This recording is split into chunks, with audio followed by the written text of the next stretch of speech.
दोस्तों एक और बहुत बड़े युद्ध का आगाज हो चुका है और इस बार ये जो युद्ध हो रहा है वो बहुत बड़े देशों के बीच हो रहा है, जिसमें से अमेरिका है, ईरान है, इजराइल है। अमेरिका जो कि बहुत बड़ा न्यूक्लियर पावर है, यानी उस पे न्यूक्लियर वेपन है, और एक ऐसा देश जहां पर ऐसा माना जा रहा है कि वो न्यूक्लियर वेपन बनाने की कगार पे है या बना रहा है, जिसकी वजह से कहीं ना कहीं ये पूरा युद्ध हो रहा है। और एक ऐसा देश जिस पे न्यूक्लियर वेपन होने का दावा किया जा रहा है, यानी कि इजराइल की बात कर रही हूं मैं।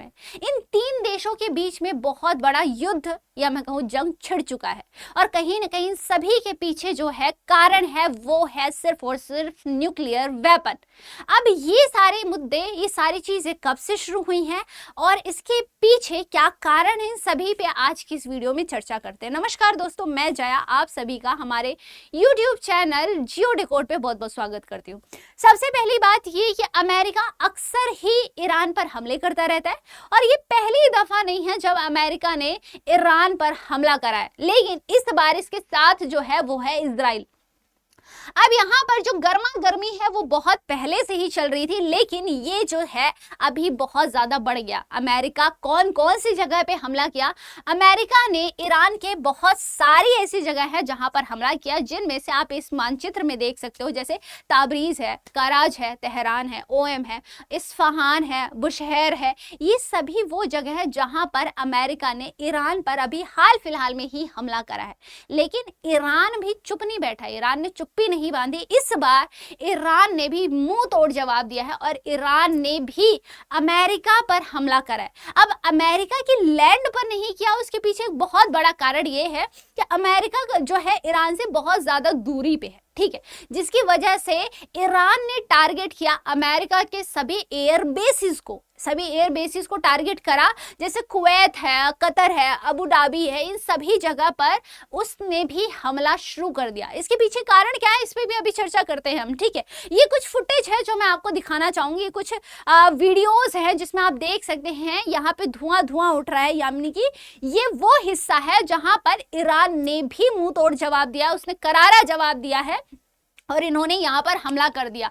जैसे कतर है, कुवैत है, एमिरेट्स है, अबू धाबी है, जॉर्डन है, बहरेन है, इन सभी जगह पर ईरान ने भी बराबर हमला किया। यही नहीं, यूएस के नेवल बेस पर भी इन्होंने भीषण हमला करा है। किसने? ईरान ने, ठीक है। अब ये सारी चीजें वो हैं। सबसे बड़ा सवाल यहाँ पे एक आता है कि आखिर अमेरिका और इजराइल ने ईरान पर हमला क्यों किया। तो मैं इसको आपको पूरी तरीके से बताती हूँ कि ईरान एक ऐसा देश है जहां पर अमेरिका को संदेह है कि कहीं ना कहीं ये न्यूक्लियर वेपन बना रहा है, इसीलिए अक्सर ही अमेरिका इस पे अटैक्स करता रहता है। और कहीं ना कहीं इसको अमेरिका को ये भी डाउट है, इसने बहुत सारे इसके साइट्स पे अटैक करा और उसको खत्म भी करा, लेकिन अभी भी अमेरिका को ये डाउट था कि कोई तो एक ऐसी अभी भी साइट बची हुई है जहां पर ईरान अभी भी न्यूक्लियर वेपन बना रहा है। अब इसने उसकी जांच पड़ताल की और वहां पर भी अटैक कर दिया, वहां पर भी हमला कर दिया। एक जो है इन्होंने ईरान से डील करने को कही थी, वो ये था कि आप ये डील करें कि आप न्यूक्लियर वेपन नहीं बनाएंगे। कहीं ना कहीं ये नहीं चाहता है कि वो न्यूक्लियर वेपन बनाए। जून में भी कहीं ना कहीं इसने अटैक करा था ईरान पर, ठीक है। तो ये यानी कि अमेरिका इस प्रकार की चाल चलता रहता है, इस प्रकार के अटैक्स करता ही रहता है ईरान पे। कुल मिला के अमेरिका नहीं चाहता है कि ईरान भी क्या करे, न्यूक्लियर वेपन बनाए, क्योंकि आप सभी जानते हैं कि ईरान से जो, जैसे कि ईरान भी अगर न्यूक्लियर वेपन बना लेता है तो वो भी पावरफुल हो जाएगा, और अमेरिका ये सारी चीजें नहीं चाहता, क्योंकि अमेरिका ऑलरेडी एक पावरफुल कंट्री है। सबसे ज्यादा पावरफुल, सबसे ज्यादा शक्तिशाली जो देश है वो है कहीं ना कहीं अमेरिका, और अमेरिका बिल्कुल भी नहीं चाहता कि इस प्रकार की चीजें कहीं और हो, ठीक है। इसीलिए वो अक्सर कुछ ना कुछ इस प्रकार की हरकतें करता रहता है, या फिर मैं कहूं यहाँ जो इंटरनेशनल ऑर्गेनाइजेशन है, अमेरिका ने इस पर भी दबाव डाला था कि भाई ईरान कहीं ना कहीं वेपन बना रहा है, न्यूक्लियर वेपन, तो जा करके आप जांच पड़ताल करिए और उसको रोकिए। लेकिन जिस ऑर्गेनाइजेशन का नाम था वो था इंटरनेशनल एटॉमिक इमरजेंसी एजेंसी, इनको इन्होंने दबाव किया, इन पे प्रेशराइज किया इसको, लेकिन ईरान ने साफ कहा कि हम नहीं चाहते भाई इस प्रकार की चीजें, इस कोई हमारे यहाँ आए और इस प्रकार की जांच पड़ताल करे, तो कहीं ना कहीं ये सारी चीजें नहीं पॉसिबल हो पाई, ठीक है।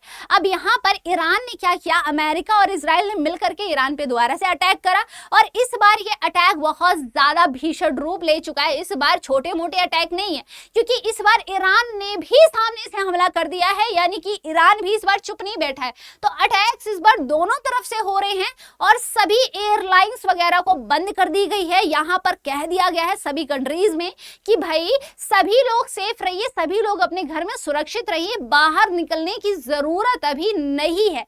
और ये सारी चीजें अभी हाल फिलहाल की ही हैं, ठीक है। यही नहीं, जो ईरान है इन्होंने क्या किया, अपने इंक्रीज कर दिया फाइटर और ड्रोन पेट्रोल्स को। अब देखो, मैंने आपको ऑलरेडी बताया, जैसे हमने अभी चर्चा की कि जो अमेरिका का लैंड है वो बहुत ज्यादा नियर नहीं है, दूर है, इसीलिए जो ईरान है वो टारगेट कर रहा है एयर बेसिस को। और ये जो लड़ाई होने वाली है इनके बीच, ये जो युद्ध होने वाला है वो कहीं ना कहीं एयर और नेवल में होने वाला है, यानी पानी के माध्यम और हवा के माध्यम से ये पूरा का पूरा युद्ध जो है वो होने वाला है।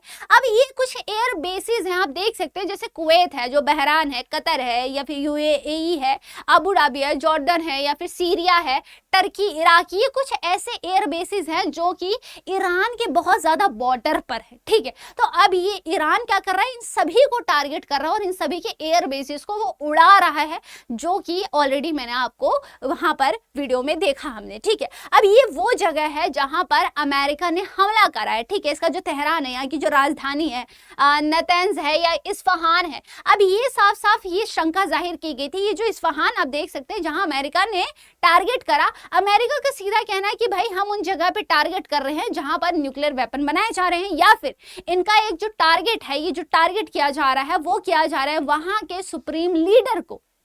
और यही नहीं, वहां के जो डिफेंस मिनिस्टर हैं, जो रक्षा मंत्री हैं, उनको टारगेट किया जा रहा है अमेरिका के द्वारा, ठीक। तो यहाँ पर इस्फहान, यहाँ पर ये दावा किया गया कि यहाँ न्यूक्लियर वेपन बनाया जा रहा है। और सेम चीज जो अभी मैंने कही कि जो घटना है इसको प्रीएम्प्टिव कहा जा रहा है, कि अभी ये सारी चीजें सिर्फ शुरुआत है, कहीं ना कहीं ये सिर्फ अभी क्या है, सिर्फ इसका ऐलान करा गया है, ठीक है। अब ये अगर मैं कहूँ जो लक्ष्य है, इसका जो टारगेट है, जैसे मैंने अभी बताया, जैसे सुप्रीम लीडर जो है उनको टारगेट करा जा रहा है, जो खमेनी है उनको वहां से हटा दिया गया है, वहां से सही सलामत वहां की जो गवर्नमेंट है उन्हें साफ साफ वहां से हटा दिया गया है। एक पीछे इसके रीजन ये भी है कि जो खमेनी है, वहां का जो लीडर है, उस पर जेंजी प्रोटेस्ट भी चल रहा है। अभी इस समय पर जेंजी प्रोटेस्ट भी चल रहा है, जो वहां के जेंजीज है वो प्रोटेस्ट कर रहे हैं उसको उस गद्दी से हटाने के लिए, उस कुर्सी से हटाने के लिए। और इसीलिए उसने क्या किया है, जो खमेनी है वो कहीं ना कहीं वहां पर उसने जो सिविलियंस हैं उनको तक मरवा दिया है, सिर्फ इसलिए जो प्रोटेस्ट कर रहे थे। तो अगर मैं बात करूं, ईरान में इस समय अपने देश के अंदर भी चल रही हैं चीजें और बाहर भी, बाहरी देश में भी चीजें, यानी इंटरनली और एक्सटर्नली दोनों ही तरीके से ईरान में इस समय काफी ज्यादा, इस समय बहुत वहां की जो सिचुएशन है बहुत ज्यादा खराब है, जिस वजह से कहा जा रहा है कि लोगों को घर में ही रहने का, ठीक है। प्रतिक्रिया यही की है कि इजराइल और अमेरिका ने उस पर हमला कर दिया है और यहाँ राष्ट्रपति ट्रंप ने तत्काल खतरे का हवाला दे दिया है। अब यहाँ हवाई रक्षा को निशाना बनाया जा रहा है, खमेनी को वहां से सुरक्षित निकाल लिया गया है।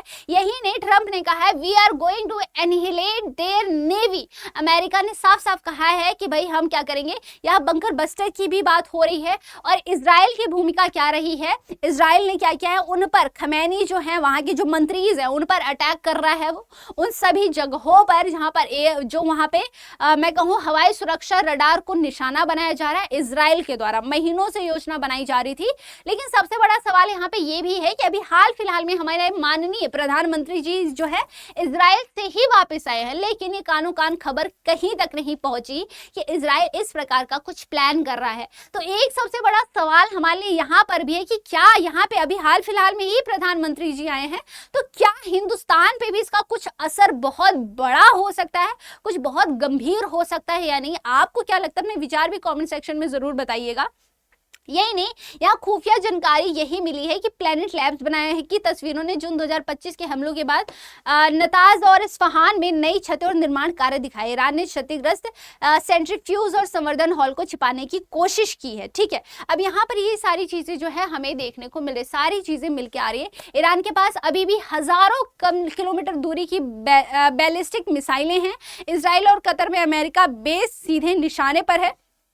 ईरान के जो पुराने F-14 और MiG-29 लड़ाकू विमान अमेरिका के F-35 B-22 के सामने टिकने में असमर्थ है। यानी कि ईरान, अगर हम बात करते हैं, हम जानते हैं कि जो ये जो अमेरिका है वो बहुत ज्यादा पावरफुल है, तो ईरान कहीं ना कहीं इसके बराबरी का तो नहीं है, लेकिन ईरान ने भी ऐलान तो कर दिया है जंग का, वो भी आ चुका है साफ साफ। ठीक है, तो ये सारी हवाई क्षेत्र अभी क्या किया, नो फ्लाई जोन हर जगह लगा दिया गया है, हवाई क्षेत्र को पूरी तरीके से रद्द कर दिया गया है, पूरी तरीके से यहाँ पर प्रतिबंध लगा दिया गया है, इसको रोक दिया गया है। अब आपको क्या लगता है, अपने विचार कमेंट सेक्शन में जरूर बताइएगा कि यहाँ पर सबसे बड़ा सवाल कि अभी हाल फिलहाल में जैसे मैंने कहा प्रधानमंत्री भेजे गए थे, तो अब हिंदुस्तान पर भी इसका कुछ असर हो सकता है। और आपको क्या लगता है कि क्या ईरान अभी जिसने अमेरिका से जंग आखिरकार इसने ऐलान तो कर दिया है, लेकिन इसके क्या परिणाम हो सकते हैं, अपने विचार कमेंट सेक्शन में जरूर बताइएगा। मिलते हैं नेक्स्ट वीडियो के साथ, तब तक के लिए thank you so much for watching, bye bye, take care, जय हिंद।